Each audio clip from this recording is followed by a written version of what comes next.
Hi, this is Stefan from Principia. So welcome to today's webinar. Today it's all about how to save manufacturing costs using multi-body simulation. And I will show you today a use case, namely one of the company INCUS, a 3D printer manufacturer of Austria. All right, so let me come to our agenda for today. So after my introduction of myself and the company, I will go to what is Principia, what is the app integrated into Onshape, then some multi-body dynamics background, and then we come straight to the use case at INCUS, and also a demo of the model we use there. And last point of the agenda, questions and answers. Today, I'd like to ask you to directly ask questions throughout the presentation, only at the end. We can, of course, discuss something at the end, but please raise your hand when you have a question, and my colleague Jakov, who's in the background, will directly give you the camera and microphone option to let you in. So let's come to the point. Who we are. We, the company, Principia, is a very young company. We founded in early 2023. We are a solution provider for design validation tools, and we integrate into CAE platforms.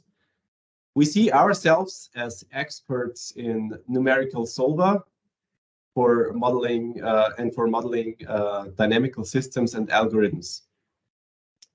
And we have expertise in UI and UX design. And of course, as we integrate into cloud platforms, we see ourselves as experts in web development.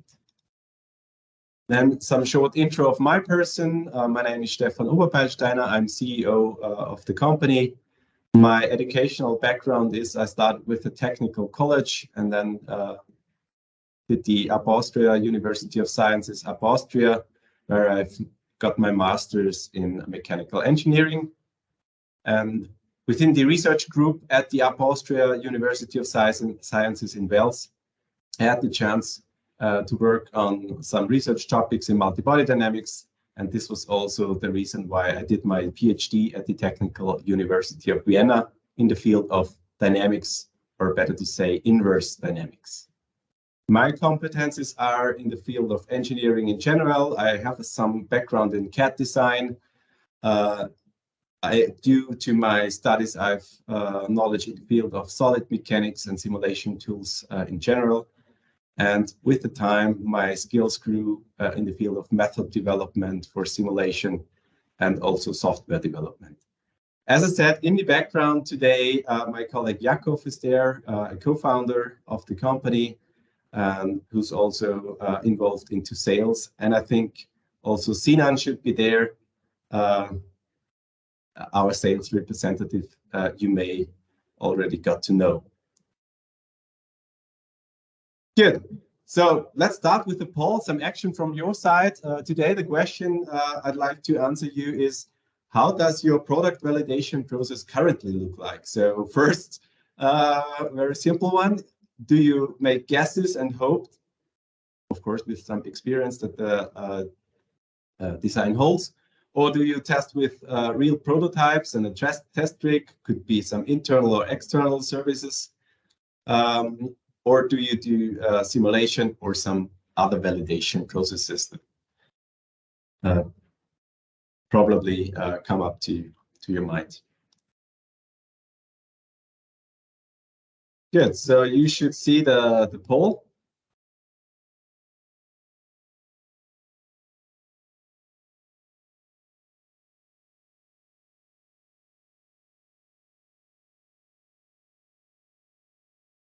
So for me, I can only see results when I also do some clicking. So guess and hope with 25%, simulation 75%.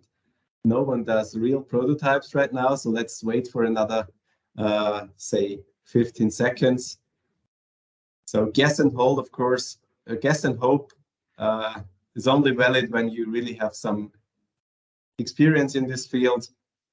would be better to use some other type here, probably. Okay, I think there were not too many participants in this poll because it's so good numbers with 25 and 75% for answers right now. So the ones who did answer the poll were more or less on the simulation side. That's good. So that is exactly the point where we at Principia work on. So let me introduce Principia to you, the first cloud-native multi-body simulation app. So how does it look like? In your Onshape assembly view, Principia shows up as a side panel app.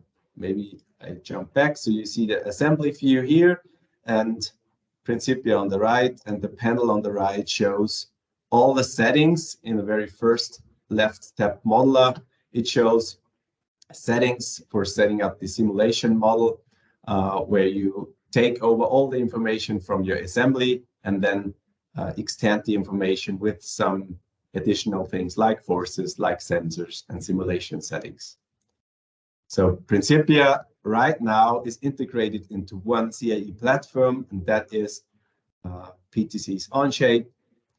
And here we show up as a say plugin via the App Store of Onshape in the assembly view. So let's continue with a poll as I will talk about multi-body dynamics in the next slides.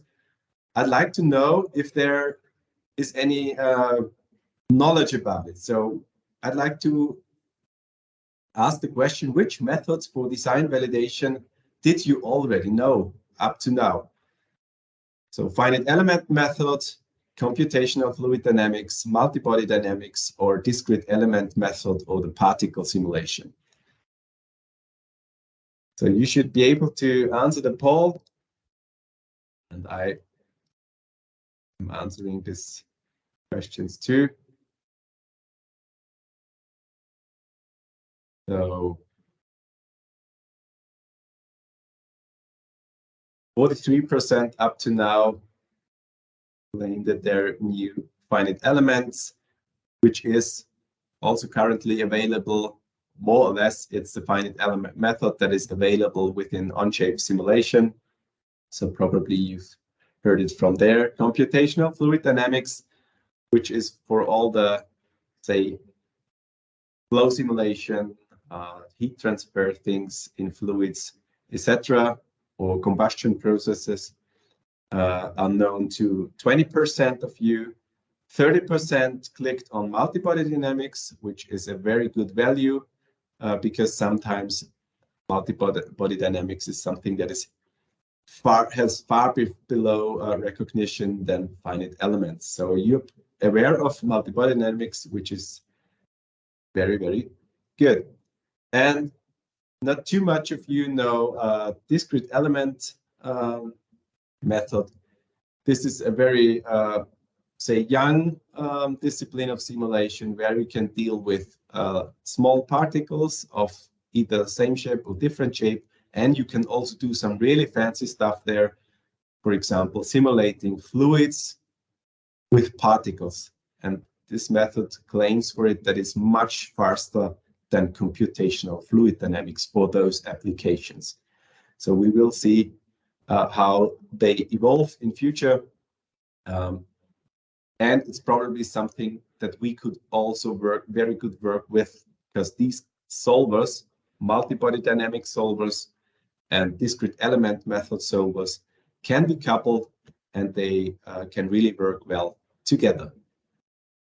All right, so many of you know finite element analysis, and then also some of you know multi-body dynamics. That's good. So let's proceed with the term multi-body dynamics, because that's the thing that stands behind Principia. In our company name, we also have this MBS in the name, so multi-body systems or multi-body system dynamics, or sometimes it's also abbreviated with MBD. So what is it? What is it all about? With multi-body dynamics, you can study the motion and the behavior of an interconnected mechanical system. So it should, of course, consist of more than one body, because we say multi-body dynamics. So we are on a system level compared to finite elements where we are on component levels, but we are on a system level. Here in multibody dynamics, it's all about analyzing the motion, but also the forces and the interactions between those bodies that we connect. So we are sometimes interested in these results in between. So if we cut free those interactions, then we can derive all the insights.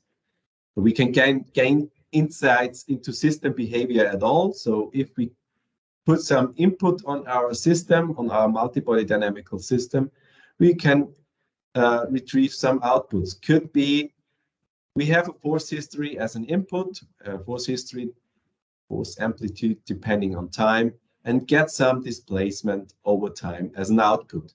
And with this information, we probably can do something. So we could claim that we see our mechanical system as a black box, put some inputs on it, get outputs out of it.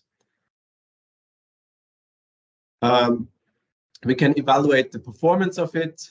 So the maximum performance of it, for example, if we have some motors, some drives in our system, and we are apply the maximum performance of these drives, of these components, and can see what does our system with this maximum inputs. How fast can it move? How fast can it handle some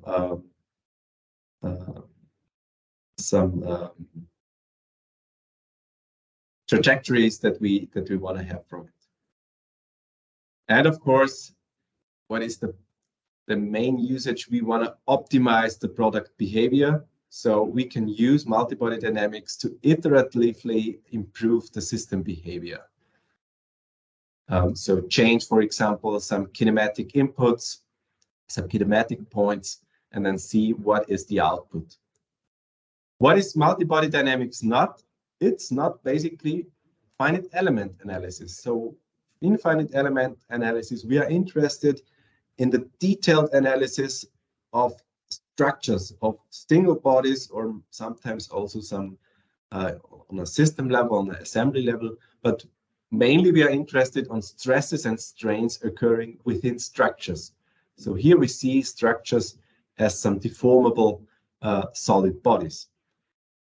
With finite element analysis, we of course cannot only solve this structural behavior, but also some heat transfer problems, which is something we cannot do in multibody dynamics, or thermoelastic behavior, and also fatigue analysis. So fatigue analysis means we not only look at one stationary point of our loading, but for some transient history of loads that sequentially come after each other. So in finite element analysis, one is interested in details, but in many cases, finite elements analysis needs loads that you do not know, so you need probably inputs from your multibody dynamic analysis. And multibody dynamic analysis is not computational fluid dynamics. So in MBD, we cannot compute any flow of a liquid or of a gas. So this is something that's done in most cases in computational fluid dynamics.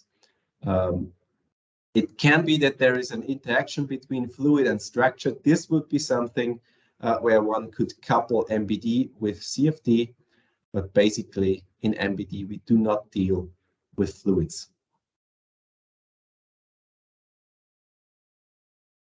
So now I told you what is multibody dynamics and what it is not. Let's see what are typical tasks for multibody dynamic tools. We sat back and thought about these three typical areas of application.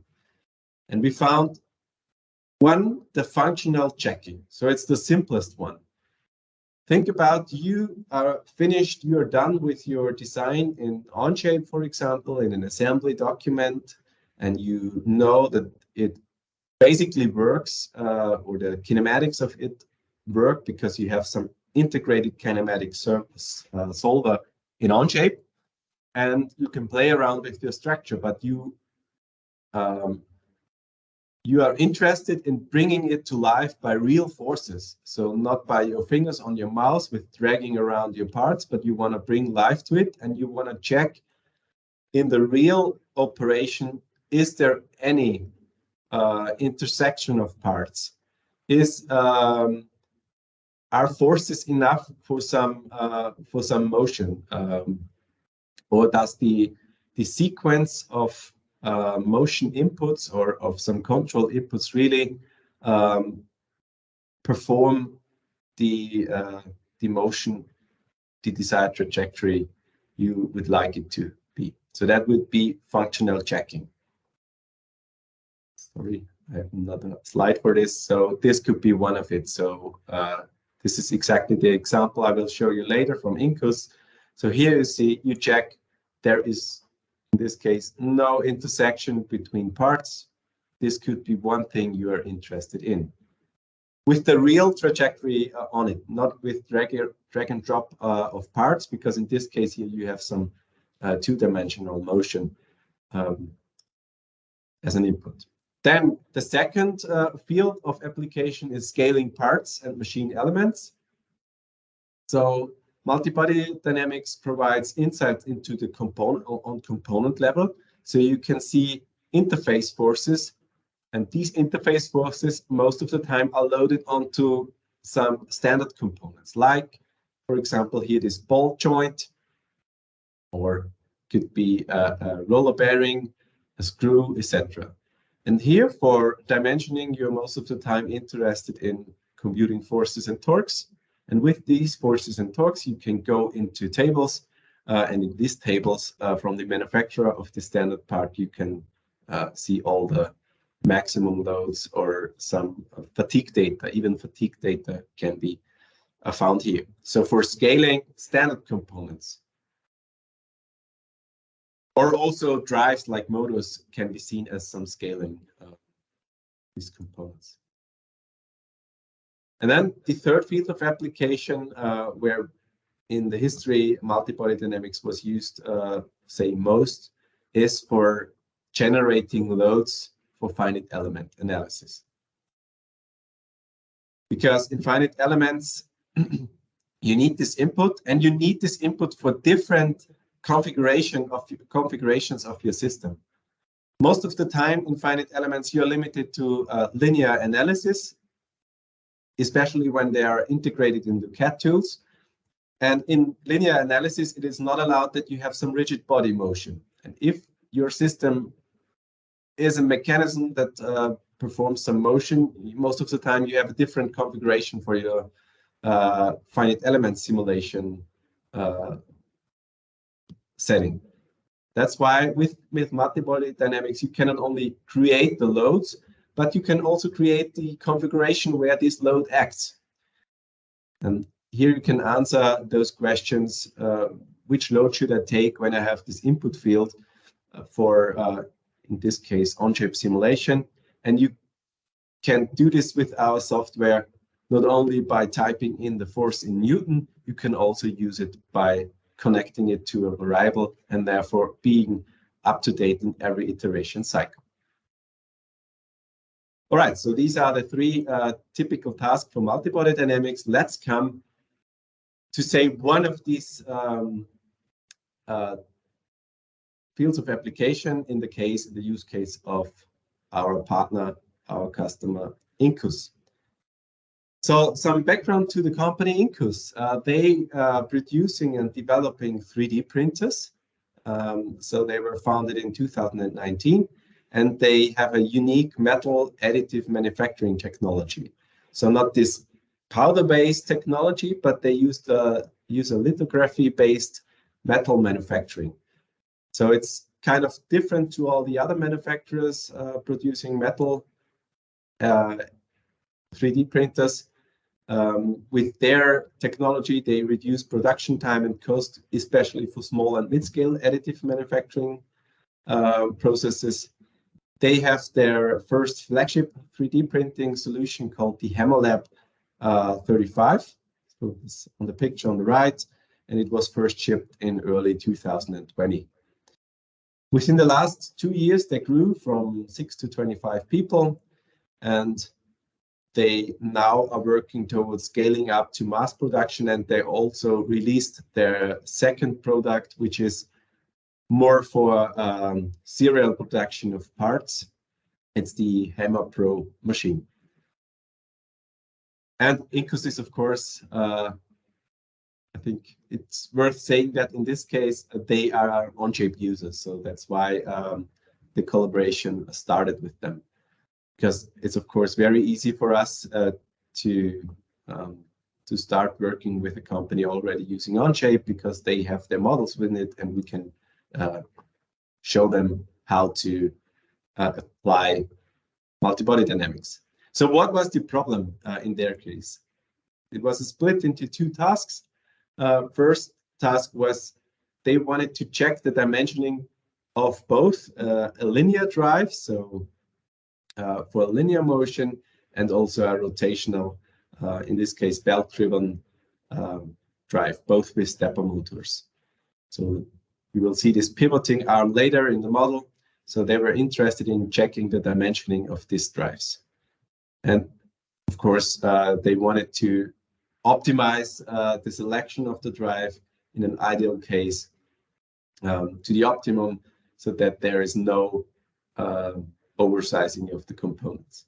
And task 2 was they wanted to create a trajectory for the combined motion of the system. In this case, it's not too complex, but it's a 2-dimensional motion, so both linear and rotational drive work at the same time. Of course, you should prevent any collision among not only the driven parts, but also the load standing onto it, so the material blocks in this case. The solution in this case was using Principia. So here some screenshots. So this is from their main unit, and here you see those 2 drives, so 2 stepper motors. One located here for the rotational motion with this belt. And on the right, you see Principia, the modeling. So we have very, we tend to create elements on the practical side. So in this case, we directly have a servo motor element. That's why here you only have to select some mate connectors in Onshape, where the force, or in this case torque, should act between those two mate connectors, and then some directional settings. And then settings you should know when you know, on the one hand, the desired motion, and on the other hand, the spec of the drive, in this case, the maximum torque. So this is the servo motor drive, and then we have the linear drive, and in this case, we have the element called the hydraulic cylinder force. In this case, we used it as a also servo motor drive, which is on a linear axle, a linear spindle. So it applies a linear force, but it can be, of course, computed into a torque. So you see those 2 force definitions. All the other things came directly from the Onshape model. And then you can hit the start button and jump into Onshape. So let me just change for a live demo into the Onshape window.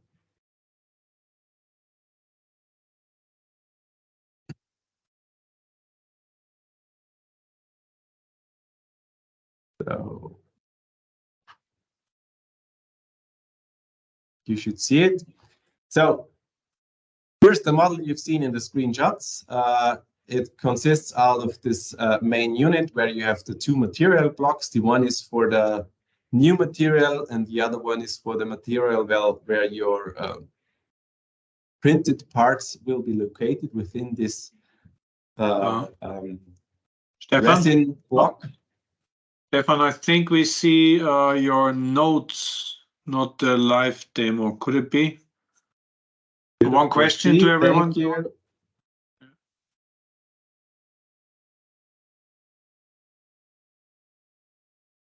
Should be the right window now. Do you see it?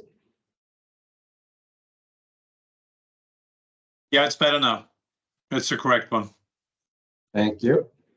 So again, the left block, the one where your printed parts will be located, and the right block is where the fresh material is located. And those two units will work in an inverted way. So this will be your final block of material. And then you have this pivoting arm where you drive with this block. After printing, you have to drive this block out of the machine. So you have some combined motion. So you see the linear motion and the rotational motion. And the task now is to, on the one hand, get out the torques for the drives, and also the trajectory that should be written onto the PLC controller. So I already opened the Principia app. On the right, you should see it. It takes over all the body information, so all the bodies that are within your assembly, with all the inertial information in the right, in the correct coordinate frames, so no transformations at all. It's really hassle-free, so you take over everything directly from the model. The same applies for all the constraints, so you can take over all the made features from Onshape, and you have all the kinematics set up and working in Onshape also in your dynamical system. And then, as I showed with my screenshots, you can add forces. In this case, we had to add the servo force for this pivoting arm, the servo motor force, and the linear axis, where you have some maximum force. In this case, you have to compute this force out of the maximum torque of the drive. In this case, in the model, we do not use any sensor. So we are done when defining those two forces. In settings, you have to enter what is the time step size you're interested in output. So how fine should the output be? The solver in the background does even a finer step, so it automatically computes the necessary step size. And what you have to type here is the overall simulation duration you want to see the result for. And of course, the environment you are into. So in this case, we have gravity on Earth, and it should act in a negative z direction as the machine is built like that. All right, and after hitting the start button, we can jump over to the history tab and watch the progress of our simulation. After some seconds, you should see that the simulation successfully finishes. So we have 100%. And then we can directly jump into the history or into the viewer and watch the animation of it.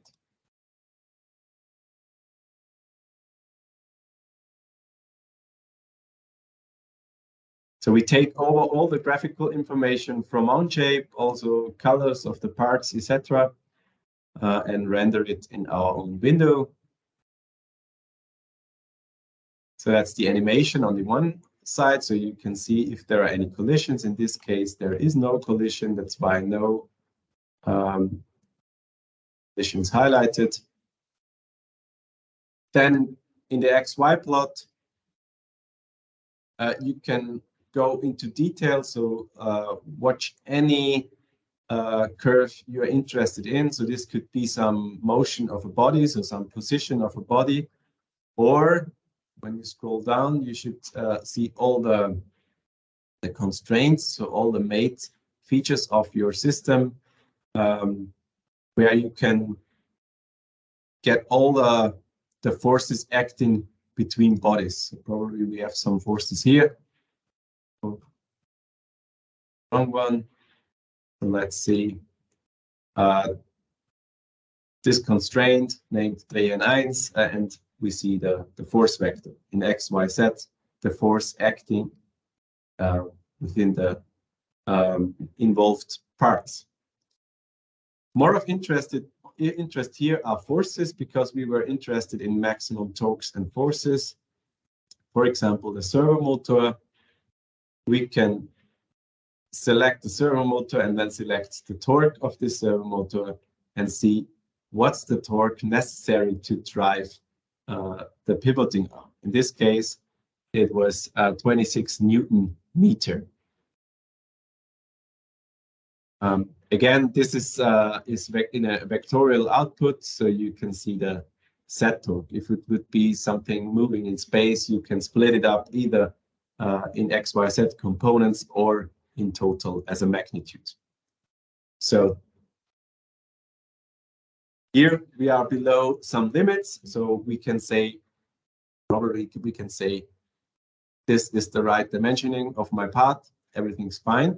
And for task 2, if we are interested in some output of in an output of a trajectory, we can directly put out any motion of a body or rotation of a body into a text file from Principia. So that would be the thing I would do when writing it to a PLC control.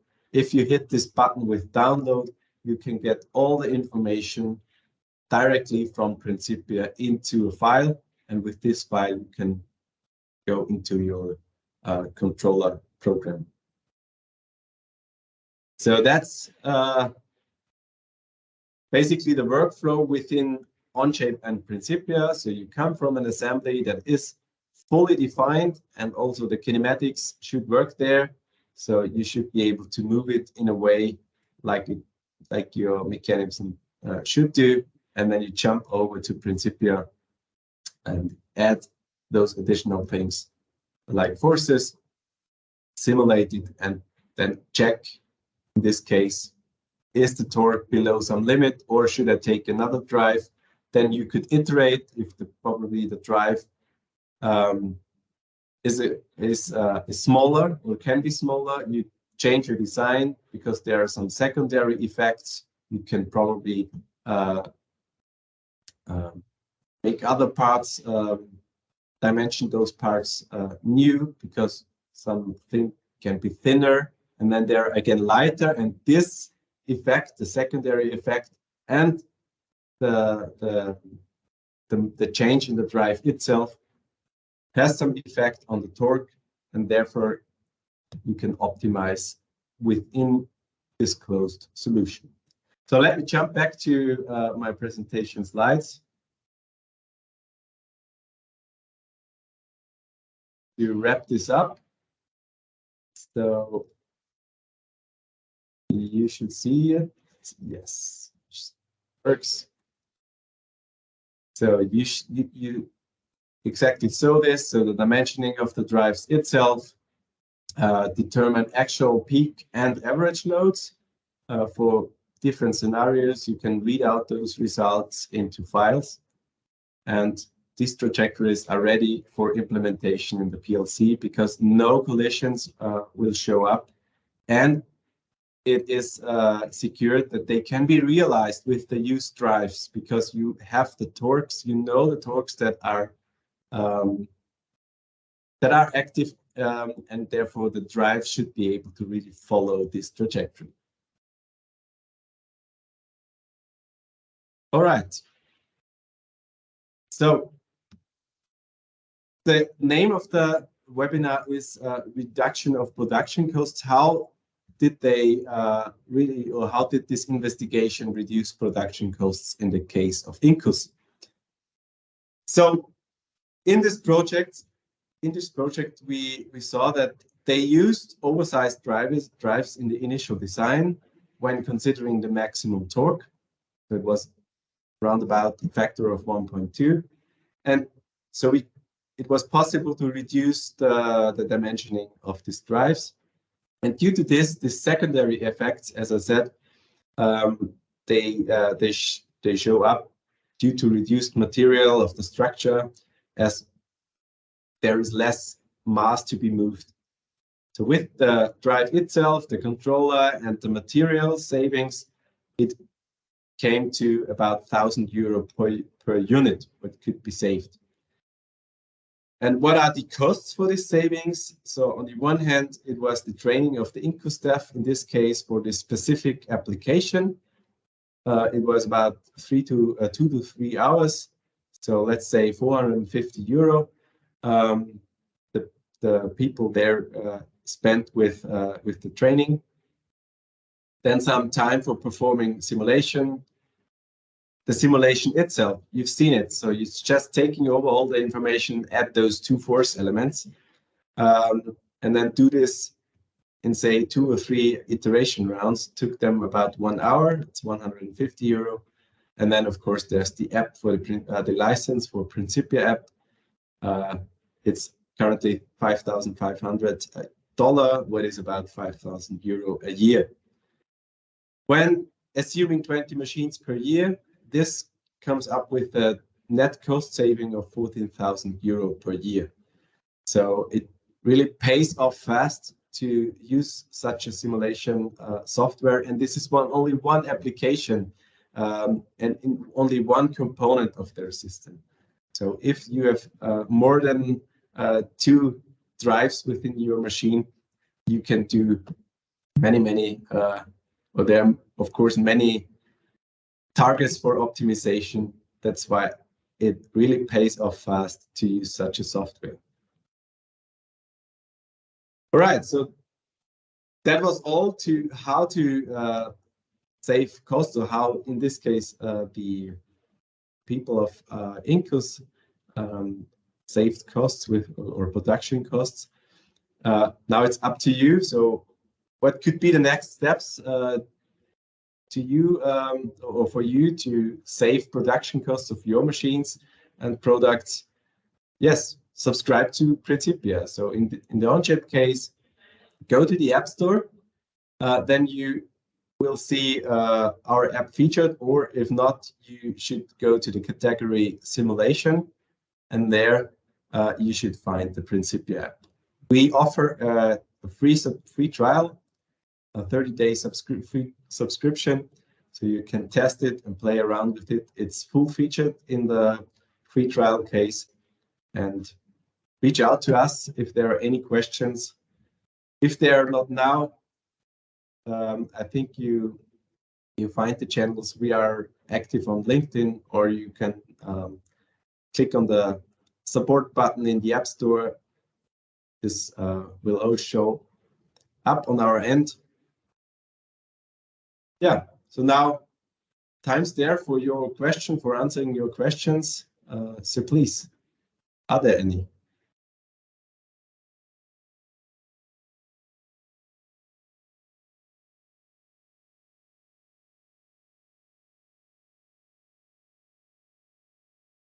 Jakob, have you seen any questions? No, I haven't seen any questions. If you prefer to type that in the question in the chat, please do so. You also can raise your hand and I can give you the microphone. Yeah, please choose one of these options.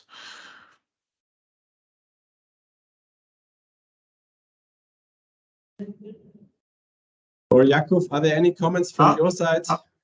Wait a second. We have two people typing in something.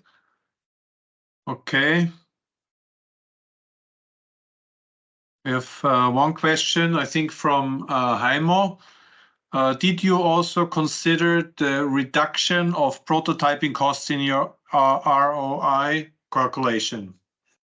No, in this case not, because it was a bit too late in the say, in the development cycle for them that we kicked in. But yes, we should do this in a, say, fictive use case, in this case, in a way to also show that there is some possibility to reduce costs of prototypes, where we could avoid some failures, of course. Yeah, but in this case, it was too far in the development to avoid other prototypes.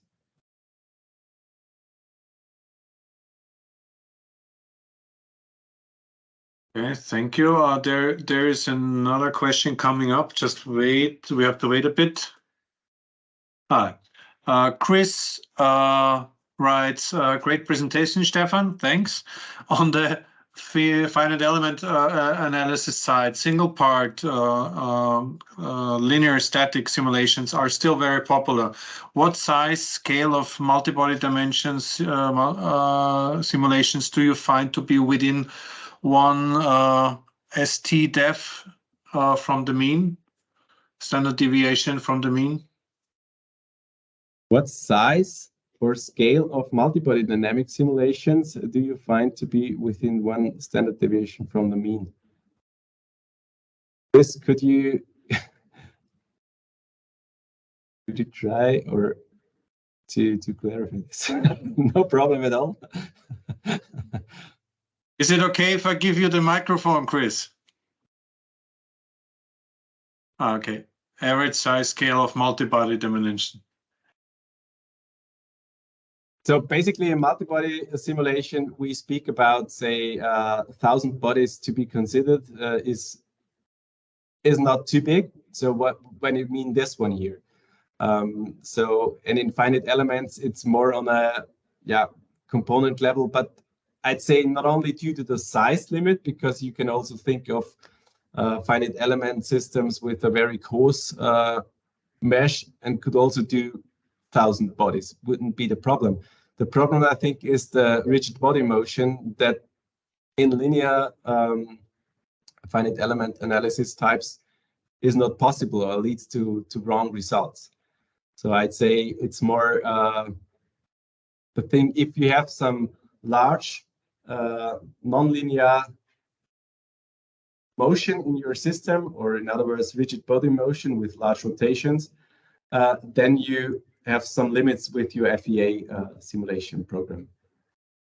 I'd say the limitation from the size itself shouldn't be the problem with. There cannot be a common answer, I'd say, because of course, as I said, you can also deal with 1,000 bodies in FEA.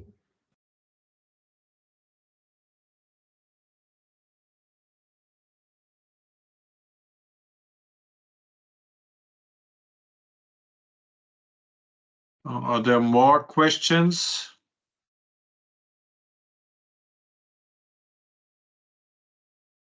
Otherwise, I would give the word back to Stefan. Stefan? Oh, Sinan writes something.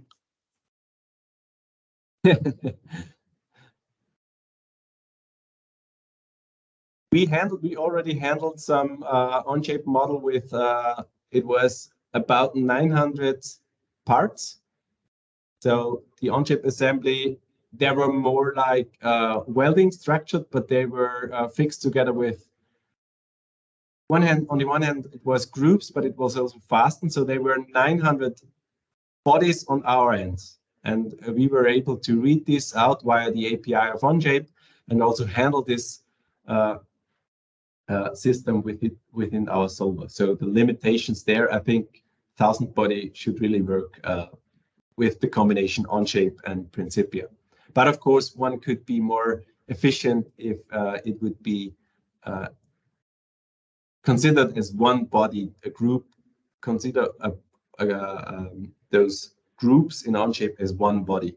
This is something on our roadmap, we will do that, but we can handle 1,000 bodies plus.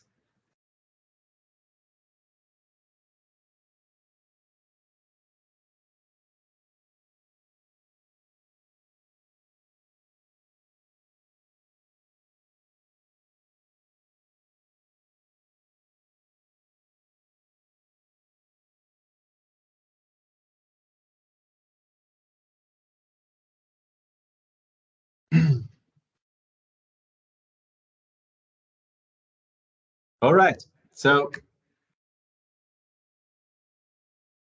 I'd say we should close this session. Thank you so much for your attendance. As I said, reach out to us via every channel you find.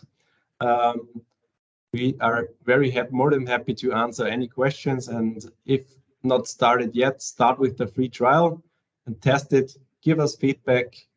We are really happy to have you on board. Right, then thank you. And for those in Europe, have a nice evening. For the other ones, have a nice rest of the day. Bye.